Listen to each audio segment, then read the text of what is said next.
They saw it the moment the human convoy entered the docking perimeter.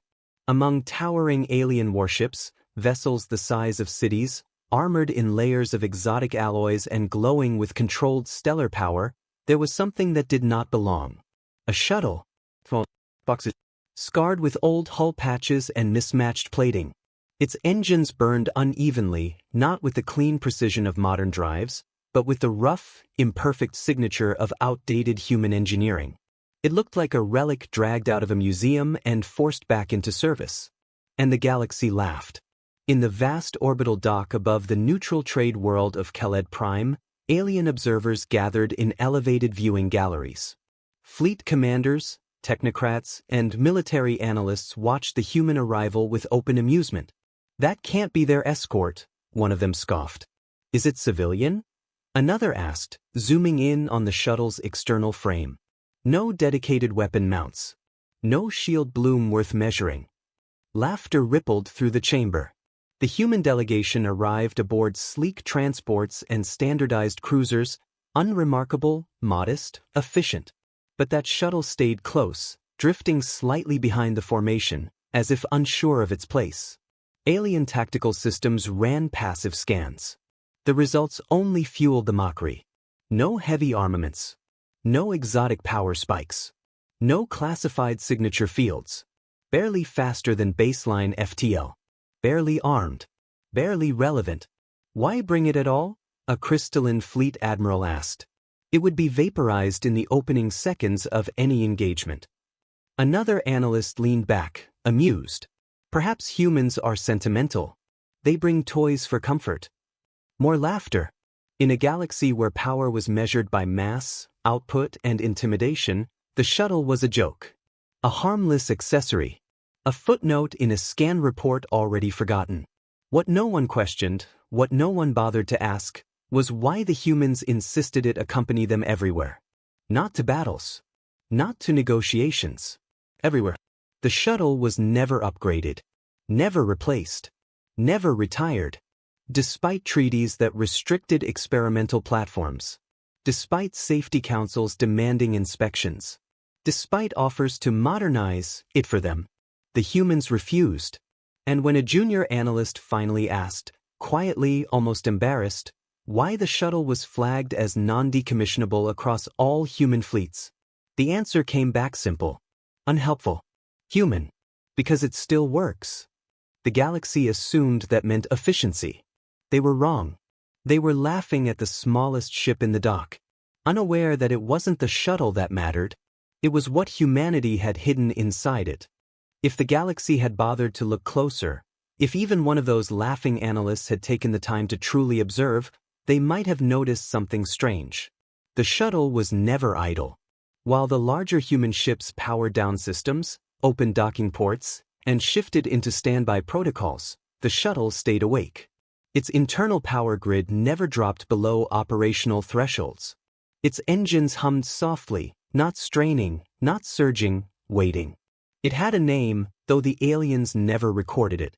To them, it was simply Auxiliary Human Craft 17B. To the humans, it was something else entirely. The hull told a story most species would find disturbing. Sections of plating didn't match, not just cosmetically, but structurally. Some panels were newer alloys grafted onto older frames. Others bore microscopic stress fractures that should have rendered them unsafe by every known engineering standard. And yet, the shuttle flew perfectly. Internal scans, when allowed, revealed no central design philosophy. Power conduits took inefficient routes. Redundant systems overlapped in ways no optimization algorithm would ever approve. Control logic trees branched, rejoined, then branched again, as if written by multiple minds across multiple generations. To alien engineers, it was a mess. To human engineers, it was history. The shuttle had been modified dozens of times over its lifespan. Not rebuilt. Not replaced. Modified. Every upgrade was additive. Nothing was removed unless it failed catastrophically. Even then, fragments of old systems remained. Interfaces, conduits, fallback code, quietly embedded beneath newer layers. The result was a vessel no one could fully map. Alien inspectors tried. They requested schematics. Humans provided them, thousands of pages of documentation, revisions, annotations, and handwritten notes scanned into digital archives. The inspectors gave up halfway through. There is no unified architecture, one complained. This ship violates at least 12 interstellar safety doctrines. The human response was polite. Yes, they said. That sounds right. Offers followed. The Trade Coalition offered to replace the shuttle with a modern equivalent. The Military Oversight Council offered to retrofit it with approved systems. The private consortium even offered to buy it outright, for study. Humanity declined every proposal, always with the same explanation. It's not for sale. It's still in use. It performs its function. No one asked what that function was, because to the galaxy, the shuttle had already been categorized. Harmless. Outdated. Irrelevant. So it was ignored. Ignored when human engineers boarded it late into docking cycles. Ignored when unusual power fluctuations briefly spiked and vanished. Ignored when localized quantum noise appeared near its hull, dismissed as sensor error. Ignored when the shuttle refused to sync fully with station control systems. After all, why worry about a relic? The irony was exquisite, because the shuttle was not designed to be impressive. It was designed to survive experiments. Long before the galaxy took humanity seriously, long before councils debated their intentions, humans had learned a simple lesson about discovery. You never test dangerous ideas on your best equipment.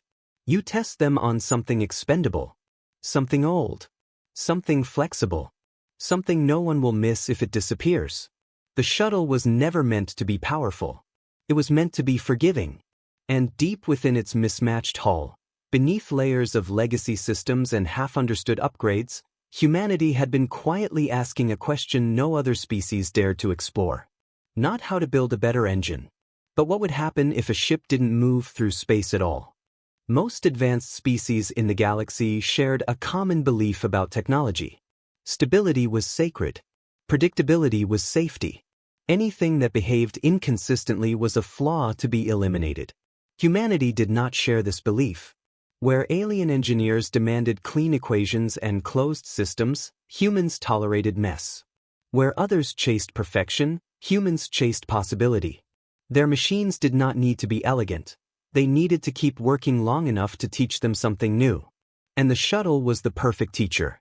Inside its cramped interior, the shuttle was less a ship and more a living laboratory. Cables ran alongside conduits that no longer served their original purpose. Backup systems had backups of their own, some written decades apart, compiled under different assumptions, by engineers who had never met. Alien technicians would have called it a nightmare. Human engineers called it robust. When something failed, the shuttle didn't shut down. It rerouted. When a subsystem behaved unexpectedly, it didn't crash, it adapted. Errors were logged, flagged, and then tolerated, because humans had learned something painful early in their technological ascent. Reality doesn't always behave. Quantum mechanics, in particular, refused to stay polite. It produced results that were correct, reproducible, and utterly unintuitive. Most species treated that unpredictability as something to be isolated, shielded, and controlled with absolute precision. Humans did the opposite. They leaned into it. The shuttle became the testbed for ideas no official military vessel would ever be allowed to host.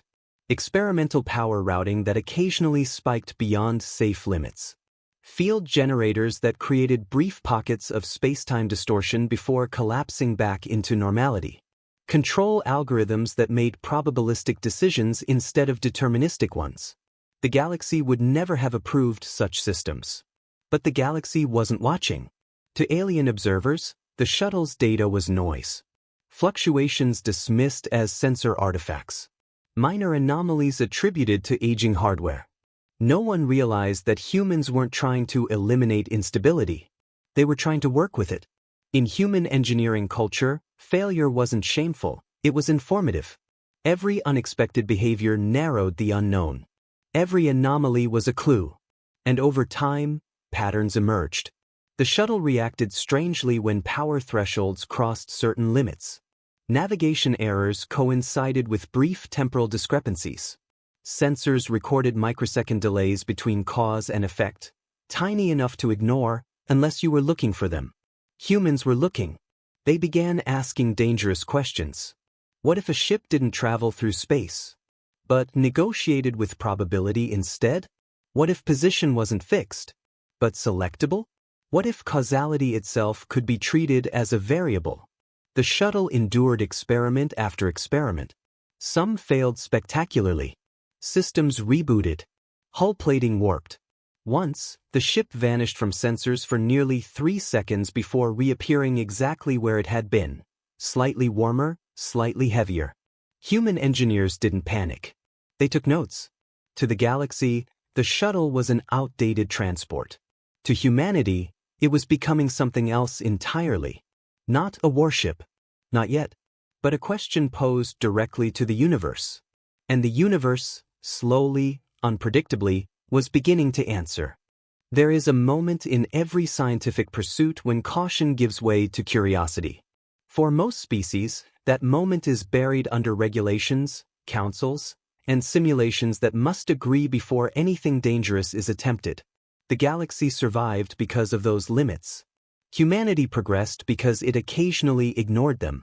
The experiment began with modest intentions. No weapons. No military objectives. Just a question. Could a vessel alter where it existed without crossing the space in between? Traditional faster-than-light travel bent spacetime, riding its curvature like a wave. It was violent, energy-intensive, and obvious. Every jump announced itself to the universe. Humans wondered if there was another way. Inside the shuttle, engineers rerouted power into a compact array of field generators originally designed for navigation correction. They weren't meant to work together. In fact, every safety model insisted they shouldn't. The shuttle's systems disagreed. As energy levels climbed, instruments began to behave oddly. Readings fluctuated without pattern. Time stamps drifted out of sync. Internal clocks disagreed with one another by fractions of a second, then whole seconds, then snapped back into alignment as if embarrassed. The first activation was supposed to be brief. The pulse. The test. A controlled failure. Instead, the shuttle vanished. Not exploded. Not destroyed. Gone. For 2.7 seconds, there was nothing on any sensor. No debris. No radiation bloom. No distortion ripple. Just absence. Then the shuttle reappeared. In the same position. With the same velocity. With the same orientation.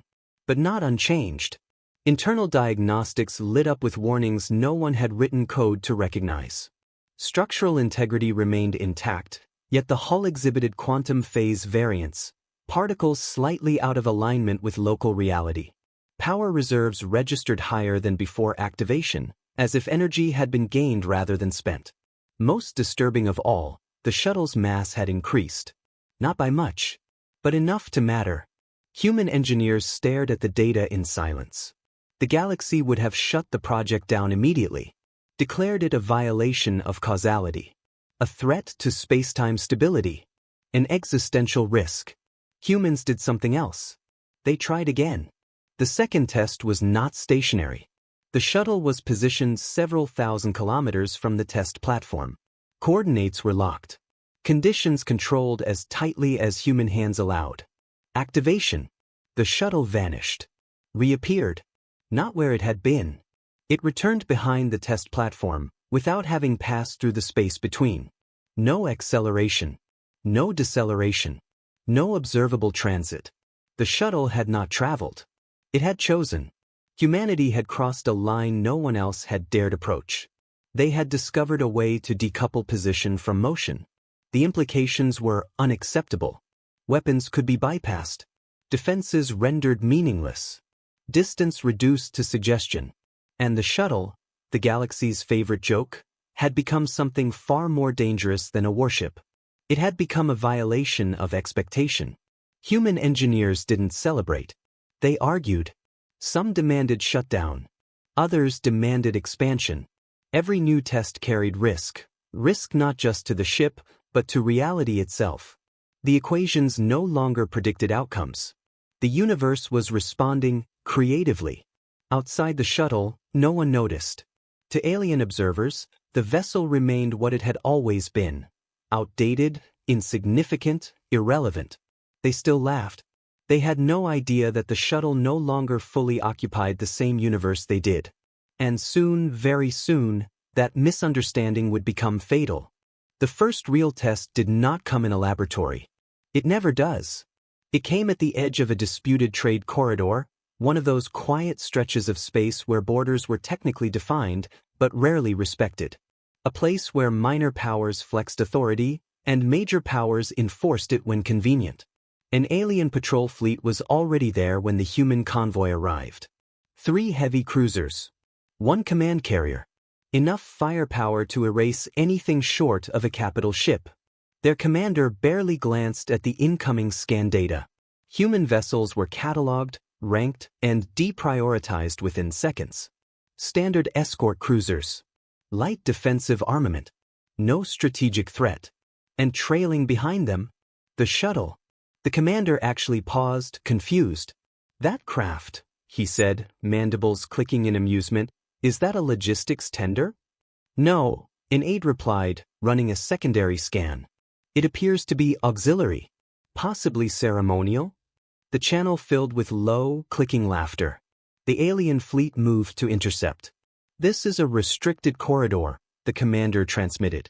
"Power down and submit to inspection." Human ships complied, slowly, carefully.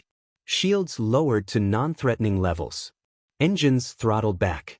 The shuttle followed suit, drifting slightly out of formation, its battered hull reflecting the glow of distant stars.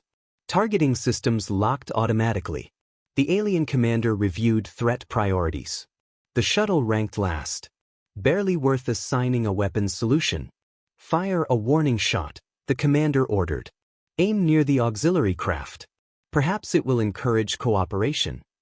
A single plasma lance discharged, bright, elegant, overwhelming. It should have passed within meters of the shuttle's hull. It missed. Not by trajectory. By relevance. Sensors screamed as the plasma bolt passed through the exact coordinates the shuttle had occupied a fraction of a second earlier, and found nothing. The shuttle was still there. Untouched. Unscathed. The plasma bolt continued on, dispersing harmlessly into space. Confusion rippled through the alien bridge. "Sensor error?" someone asked. "Reacquire target," the commander snapped. Targeting systems recalibrated. The shuttle's position jittered, not moving, not accelerating, simply uncertain. "Fire again." This time, the shot was centered directly on the shuttle. It struck. And passed through. Not deflected. Not absorbed. Ignored. For an instant, just one, the shuttle existed somewhere else. Then it was back. The alien bridge fell silent. "What defensive system is that?" the commander demanded. No one answered. Because no system matched the readings. No shield bloom. No energy absorption. No spatial distortion field. The shuttle hadn't blocked the attack. It hadn't outrun it. It had simply refused to be where the universe expected it to be. Before the alien fleet could react, the shuttle moved. Not forward. Not backward. It appeared behind the lead cruiser. No engine flare. No transition. Just presence. The shuttle's hull lights flickered, once. And then something impossible happened. The alien cruiser's shield collapsed. Not overwhelmed. Not penetrated. Bypassed. A localized failure rippled through its internal structure as space-time itself twisted, just enough to expose systems that had never been designed to exist without their protective layers. The cruiser didn't explode. It folded. Metal warped inward. Power conduits snapped. The ship's own mass worked against it, crushing critical systems in silence. The shuttle vanished again. Reappeared beside the command carrier. Still not firing weapons. Still not engaging in any way the galaxy recognized as combat. The alien commander finally understood. This was no escort. No auxiliary craft. No relic. "This ship is not attacking us," he whispered. "It is editing us." Panic replaced laughter. Weapons fired wildly. Sensors failed. Orders overlapped in confusion. The shuttle danced through probability, never staying long enough to be hit, never striking the same way twice. Every appearance rewrote the battlefield. Every disappearance broke another assumption about how war was supposed to work. Within minutes, the alien patrol was disabled. Not destroyed. Humiliated. Human ships never fired a shot. When the human convoy finally departed, the shuttle returned to its place at the rear of the formation, quiet, scarred, unassuming. To anyone watching from afar, it still looked like a joke. But the laughter was gone. Because the galaxy had just learned something terrifying. Humanity hadn't built a bigger warship. They had built a smaller one that fought by rules no one else knew existed. News of the encounter spread faster than any signal. Not through official channels. Not through diplomatic reports. Through panic. Alien captains filed contradictory after-action logs. Sensor recordings disagreed with each other. Time stamps conflicted. Weapon systems insisted they had scored direct hits on a target that, according to physics, should no longer exist. Galactic analysts tried to reconstruct the battle. They failed. Every simulation collapsed the moment the shuttle entered the equation. Because the shuttle did not behave like a ship. It behaved like a condition. When Human Command finally released partial telemetry, sanitized, incomplete, and deliberately vague, the truth became unavoidable. The shuttle was no longer constrained to a single position in spacetime. It existed across a probability field. Human engineers had not turned it into a larger vessel, nor armored it beyond recognition. They had done something far more subtle and far more dangerous. They had taught it how to choose. Choose where to be. Choose when to interact. Choose which version of reality applied to it at any given moment. Alien scientists stared at the data in horror. This was not stealth. Not cloaking. Not phase shifting. It was quantum positional dominance. The shuttle did not evade weapons. It invalidated them. Attacks were calculated against coordinates that no longer meant anything. Defensive systems assumed causality was linear. Shields assumed threats arrived from predictable vectors. The shuttle exploited none of that. It appeared inside blind spots. It emerged where shielding layers overlapped incorrectly. It triggered structural failure by allowing spacetime itself to do the damage. Subtle, surgical, devastating. And it did all of this without firing a single conventional weapon. The realization hit the galaxy like a supernova. Humanity had weaponized uncertainty. Every other species treated quantum instability as a liability, something to be suppressed, isolated, and buried beneath layers of control. Humans had embraced it. They had built a warship that didn't overpower defenses. It stepped around them. Worse still, analysts discovered the most unsettling detail of all. The shuttle systems were not fully automated. Human operators guided it. Not by issuing precise commands, but by setting constraints, boundaries, probabilities, acceptable risks. The shuttle wasn't told what to do. It was told what it was allowed to do. Within those limits, it behaved creatively, adaptively, dangerously. A senior alien strategist summarized the problem in a closed council session. This is not a weapon we can counter. It does not escalate force. It escalates ambiguity. Every response we make increases our own vulnerability. The galaxy demanded answers. Humanity offered none. They did not parade the shuttle. They did not threaten retaliation. They did not even acknowledge it as a warship. Official human statements referred to it only as an experimental defensive platform. The galaxy understood the message. Humans had not revealed their strongest weapon. They had revealed their cheapest. And if one obsolete shuttle could be transformed into a quantum anomaly capable of dismantling fleets, what else had humanity already built? Quietly, patiently, while everyone else was laughing. The galaxy did what it always did when confronted with the incomprehensible. It convened a council. Emergency summits were called across dozens of star systems. Delegates arrived in haste, dragging fragmented data, corrupted sensor logs, and contradictory eyewitness reports. What should have been a clear military incident became something far worse. A mystery. Analysts replayed the engagement frame by frame. They slowed time, rewound causality, layered probabilities over trajectories. Nothing held. Every model assumed one fatal premise: that objects occupied space in a predictable way. The shuttle shattered that assumption without effort. Simulation after simulation failed the same way. The moment the shuttle engaged, probability trees exploded into infinite branches. Targeting algorithms returned null results.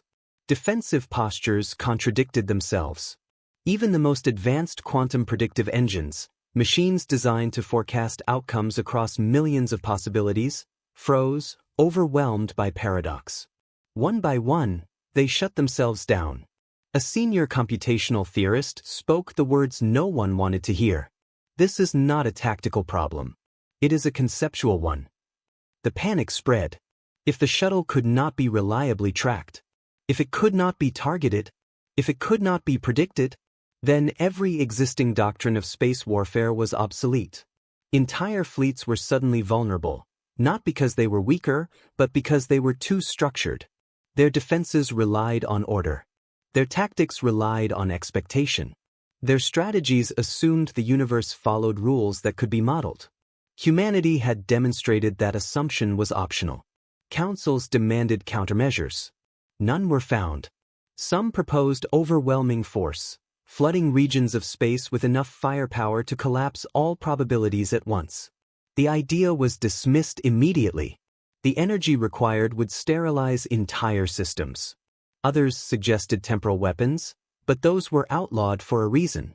No civilization that had used them had survived intact.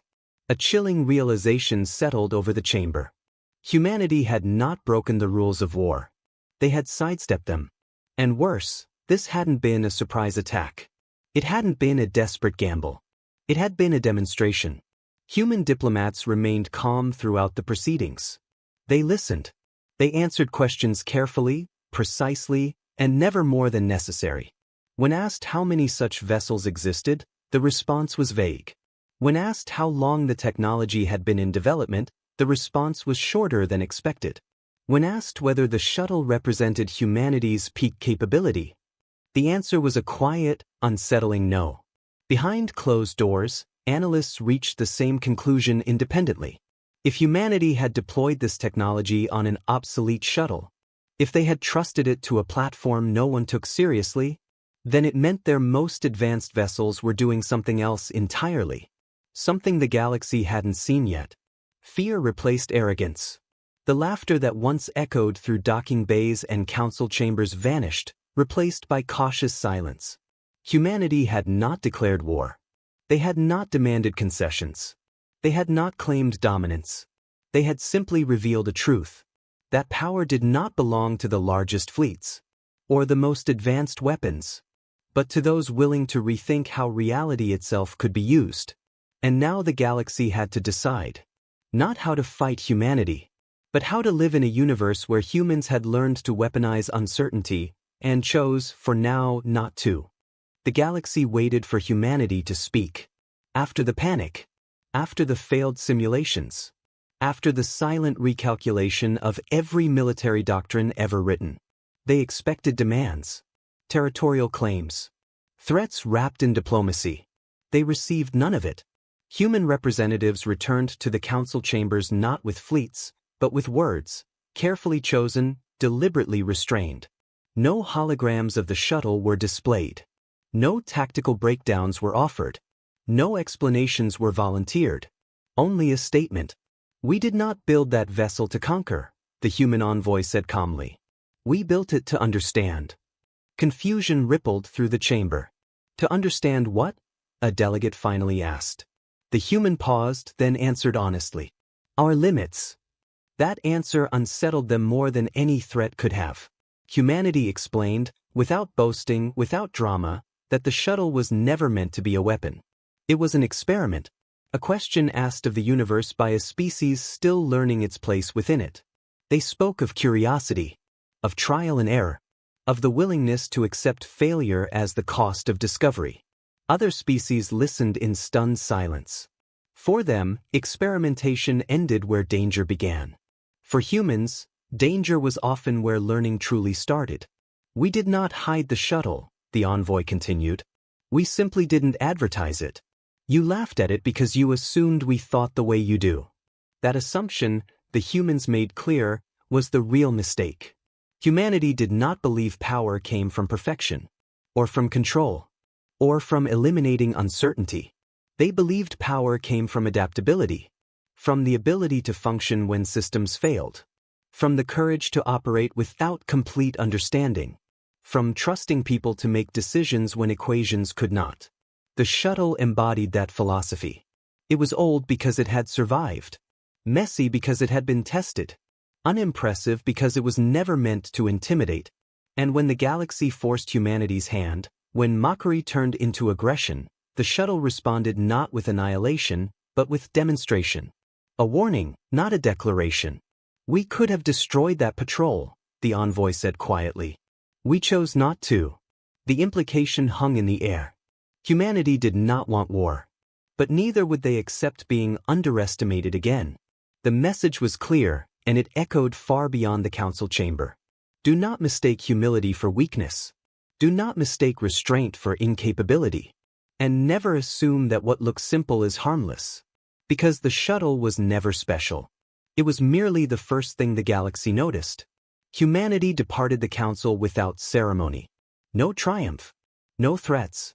Just a reaffirmation of treaties, and a promise of cooperation, should it be offered in good faith. Behind them, an entire galaxy was left to reconsider everything it thought it knew. About power. About intelligence. About the species it had laughed at. And somewhere, docked quietly at the rear of a human convoy, an old shuttle powered down its systems, scarred, patched, and unassuming. Still working. They mocked humanity's shuttle because it looked small. Because it looked old. Because it looked harmless. In a galaxy obsessed with scale, humanity had learned a different lesson long ago. The most dangerous tools are not the ones built to intimidate, but the ones built to adapt. The shuttle never needed to be impressive. It only needed to survive long enough to become something else. And when the galaxy finally noticed it, when laughter turned to silence and certainty turned to fear, it was already too late to undo the mistake. Because humanity does not announce its breakthroughs. It tests them, breaks them, rebuilds them. Quietly. The galaxy learned that day that underestimating humanity was not just arrogant. It was fatal. Not because humans sought domination, but because they were willing to explore what others refused to touch. Uncertainty. Instability. The unknown. And in doing so, they found power where no one else was willing to look. So remember this the next time humanity seems unremarkable. The next time our ships look outdated. The next time our technology appears inefficient. That's usually when we're testing something new. If you enjoyed this story, and if you believe that humanity's greatest strength isn't size or strength, but curiosity, resilience, and adaptability, then make sure to subscribe to HFY Aliens Battle. Because here, humanity doesn't win by being bigger. We win by being human.